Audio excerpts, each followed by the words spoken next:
সরকার মুর্দাবাদ, RSS সরকার মুর্দাবাদ। অবিলম্বে অসাংবিধানিক বিল বাতিল করতে হবে। অবিলম্বে ওয়াকফ বিল বাতিল সহ একাধিক দাবিতে বহরমপুরে বিরাট মিছিল সমাবেশ ওবিসি সংরক্ষণ অধিকার রক্ষা মঞ্চের। ওয়াকফ বিল বাতিলের দাবি, বাতিল হওয়া ওবিসি সার্টিফিকেট পুনর্বহাল, নিরপরাধ মানুষদের জঙ্গি অভিযোগে গ্রেপ্তারের প্রতিবাদ এবং মাদ্রাসাকে জঙ্গি তৈরির কারখানা বলে অপ্রচারের বিরুদ্ধে ওবিসি সংরক্ষণ অধিকার রক্ষা মঞ্চ এর আহ্বানে আজ বহরমপুর টেক্সটাইল কলেজ মোড়ে এক বিশাল গণসমাবেশ অনুষ্ঠিত হয়। গণসমাবেশের মঞ্চে উপস্থিত ছিলেন ওবিসি সংরক্ষণ অধিকার রক্ষা মঞ্চের সভাপতি মণ্ডলীর সদস্য তায়েদুল ইসলাম ও রাহুল চক্রবর্তী, এপিডিআর এর সহ সম্পাদক মৌতুলি নাগ, এসডিপিআই এর রাজ্য সাধারণ সম্পাদক হাসিবুল ইসলাম ও জাতীয় সম্পাদিকা রুনা লাইলা, বন্দি মুক্তি কমিটির পক্ষে প্রতিবন্ধী মোহাম্মদ শাহাবুদ্দিন, এসডিপিআই এর মুর্শিদাবাদ জেলা কমিটির সভাপতি হামিদ সরকার ও সহসভাপতি নিরঞ্জন চক্রবর্তী।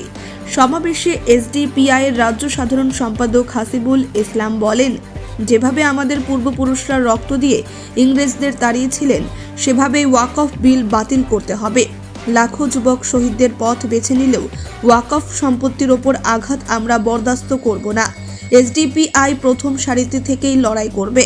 এর সমাবেশ থেকে স্পষ্ট বার্তা দেওয়া হয়েছে যে মুসলমানদের সাংবিধানিক অধিকার এবং সংখ্যালঘুদের স্বার্থ রক্ষায় আন্দোলন আরও তীব্র হবে এবং ওয়াকফ বিল বাতিলের দাবিতে আন্দোলন ক্রমেই শক্তিশালী হবে বলে জানিয়েছেন। কেন্দ্র সরকার ততক্ষণ পর্যন্ত আমাদের আন্দোলন চলবে, আমাদের র্যালি মিটিং মিছিল চলবে। আমরা কোনোভাবে আমাদের দেশবাসী এবং সাধারণ জনগণ, দলিত, আদিবাসী কেউ এই পার্সোনাল যে আজকে আন্দোলনে নেমেছে ওয়াকফ বিরোধী যে অ্যামেন্ডমেন্ট বিল, সেই বিল বাতিল না হওয়া পর্যন্ত আমরা আন্দোলন থামবো না। আগামী দিনে আরো এর থেকে আন্দোলনে নামবো। তার মোদী সরকার, এই আরএসএস পরিচালিত সরকার আদানি আম্বানিকে জমি দিয়ে দেওয়ার জন্য, ওয়াকফ সম্পত্তি বিক্রি করার জন্য তারা আজকে পায়তারায় নেমেছে। ওয়াকফ সম্পত্তির বিরুদ্ধে তারা যে আইন আছে, আজকে আমাদের ভারত রেল মন্ত্রক বেঁচে দেওয়া হয়েছে, সমস্ত কিছু বেঁচে দিয়ে আজকে তারা ওয়াকফ বলছে। এই ওয়াকফ সম্পত্তি এসডিপিআই একজন ক্যাডার থাকা পর্যন্ত, গায়ের রক্ত থাকা পর্যন্ত ওয়াকফ বিল পাস করতে দেওয়া হবে না। গণতান্ত্রিকভাবে আমাদের লড়াই জারি থাকবে। আজকে গোটা দেশ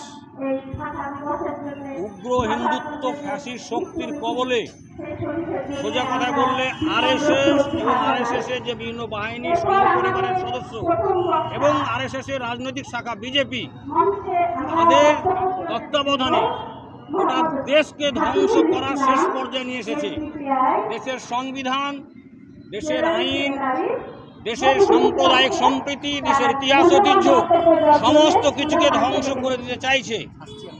এই ধারাবাহিকতায় তারা গোটা পশ্চিমবাংলায়, গোটা মুর্শিদাবাদকেও টার্গেট করেছে, যাতে এই হিন্দুত্ববাদী ফ্যাসিস্ট শক্তি পশ্চিমবাংলায়, বিশেষ করে মুর্শিদাবাদ জেলায় দাঁত ফোকাতে না পারে। তার জন্য মুর্শিদাবাদ জেলার মানুষ বিভিন্নভাবে বিভিন্ন জায়গায় তারা লড়াই শুরু করেছে। সেই লড়াইয়ের একটা অংশ হচ্ছে ওবিসি সংরক্ষণ অধিকার রক্ষা মঞ্চের লড়াই। এই ওবিসি সংরক্ষণ অধিকার রক্ষা মঞ্চের সাথে এই জেলার বিভিন্ন মানবাধিকার সংগঠন, বিভিন্ন সামাজিক সংগঠন, রাজনৈতিক সংগঠন, বিভিন্ন ব্যক্তি এবং বিভিন্ন এলাকার ক্লাব, সোসাইটি, সংগঠন, নাগরিক মঞ্চ সবাই যুক্ত আছে। আমরা মূলত আজকে চারটে যে দাবি, একটা হচ্ছে মাদ্রাসাগুলিকে সন্ত্রাসবাদের আখ্যা বলে যে অপপ্রচার করছে পরিকল্পিতভাবে ঠান্ডা মাথায় আরএসএস বিজেপি পরিচালিত গদি মিডিয়া, তার বিরুদ্ধে আমাদের লড়াই। এবং সাধারণ নিরীহ গরিব মানুষগুলোকে জঙ্গি অভিযোগে ধরে নিয়ে গিয়ে বছরের পর বছর জেলে পচে তাদের জীবনকে, তাদের পরিবারের জীবনকে, তাদের পাড়ার জীবনকে ধ্বংস করে দিচ্ছে, তার বিরুদ্ধে আমাদের লড়াই। এবং এই যে ওবিসি সার্টিফিকেটগুলোকে বাতিল করছে, এর মধ্যে এটা স্পষ্ট যে হিন্দুত্ববাদী রাষ্ট্র বা আরএসএস বিজেপি পরিচালিত যে রাষ্ট্র ভাবনা, সেই রাষ্ট্র ভাবনাতেই নাই যে দেশের মানুষকে সংরক্ষণ দিয়ে সামনে দিকে এগিয়ে নিয়ে যাওয়া। এখন পর্যন্ত যে সংরক্ষণ আছে সেই সংরক্ষণটাকে ধীরে ধীরে একটু একটু করে তুলে দিতে চায় এই সংঘ পরিবার বিজেপি আরএসএস এর লোকেরা। তার প্রথম পদক্ষেপ হিসাবে ওবিসিকে তারা তুলে দিতে চাইছে। এরপরে তারা শিডিউল কাস্টদের সংরক্ষণ তুলে দিবে, এরপরে শিডিউল কাস্ট ট্রাইবদের সংরক্ষণ তুলে দিবে, অর্থাৎ schedule caste, schedule tribe, OBC সমস্ত সংরক্ষণ এরা তুলে দিতে চাইছে। তারই পদক্ষেপ হিসাবে তারা গত 22শে মে কলকাতা হাইকোর্টকে দিয়ে যে রায় দাঁড়িয়েছে তার বিরুদ্ধে আমাদের এই লড়াই। এবং সর্বশেষ হচ্ছে গোটা দেশে সর্ববৃহৎ মুসলিমদের ওয়াকফ সম্পত্তি আছে। একটা ভুল ধারণা মানুষের মধ্যে আছে যে ওয়াকফ সম্পত্তি যে দেশের মধ্যে তৃতীয় বৃহত্তম। তারা বলে প্রথম বৃহত্তম হচ্ছে মানে প্রতিরক্ষা দপ্তরের সম্পত্তি, দ্বিতীয় রেলের সম্পত্তি। ভুল তথ্য। কারণটা হচ্ছে রেলের সম্পত্তি, প্রতিরক্ষা দপ্তরের সম্পত্তি হচ্ছে সরকারের সম্পত্তি। সরকার তাদেরকে দিয়েছে ব্যবহার করতে। সরকার তারা ঘুরে নিতে পারে, অন্য কাউকে দিতে পারে, কেনা বেচা করতে পারে, সরকারের যে কোনো উন্নয়নমূলক কাজ করতে পারে। কিন্তু ওয়াকফ সম্পত্তি সরকারের নয়, সরকারের বাপেরও নয়, রাষ্ট্রেরও নয়। ওয়াকফ সম্পত্তি সম্পূর্ণ নিজস্ব মুসলিমদের। এটা সরকার অধিগ্রহণ করতে পারে না, এটা ট্রান্সফার করতে পারে না, এটা সরকারের কোনো উন্নয়ন কাজ করতে পারে না। এটা মুসলমান সম্প্রদায় তাদের সমাজের উন্নয়নের জন্য তারা যেখানে ভালো উন্নয়ন করবে সেখানে ব্যবহার করতে পারে। ফলে ওয়াকফ হচ্ছে দেশের সর্ববৃহৎ সম্পদ। এই সম্পদকে নানান অছিলায় তারা জবরদখল করে কর্পোরেট সংস্থাকে দিয়ে দিতে চাইছে। সেই প্রক্রিয়াকে সফল করার জন্য তারা ওয়াকফ বিল নিয়ে এসছে। এই ওয়াকফ বিল যদি আইনে পরিণত হয় তাহলে মসজিদ, মাদ্রাসা, খানকা, দরগা, বিভিন্ন দাতব্য চিকিৎসালয়, বেসরকারি দাতব্য হাসপাতাল, মুসাফিরখানা সমস্ত কিছুকে তারা দখল করে নেবে এবং দখল করার পরে তারা আদানি, আম্বানি এদের সবাইকে দিয়ে দেবে। এর বিরুদ্ধে আমরা লড়াই। ফলে আমাদের লড়াই যেমন একদিকে 4টে দাবিকে কেন্দ্র করে, পাশাপাশি লড়াই হচ্ছে বিজেপির ফ্যাসিস্ট শক্তির বিরুদ্ধে, পাশাপাশি আমাদের লড়াই হচ্ছে আরএসএস এর যে ফ্যাসিস্ট আক্রমণ দেশের প্রতি, দেশের মানুষের প্রতি, দেশের সংবিধানের প্রতি, তার বিরুদ্ধে। আমরা সেই লড়াই দীর্ঘদিন ধরে করে আসছি। আজকে একটা প্রতীকী সভা। এরপরে আমরা ক্রমান্বয়ে একটু একটু করে ধারাবাহিকভাবে পদে পদে আমাদের আন্দোলনকে শক্তিশালী করব এবং একটা সময় গিয়ে গোটা মুর্শিদাবাদ জেলার সর্বস্তরের মানুষকে নিয়ে আমরা ঐক্যবদ্ধ গণপ্রতিরোধ গড়ে তুলব। বহরমপুর থেকে শাহিন শেখের রিপোর্ট, চেতনা নিউজ।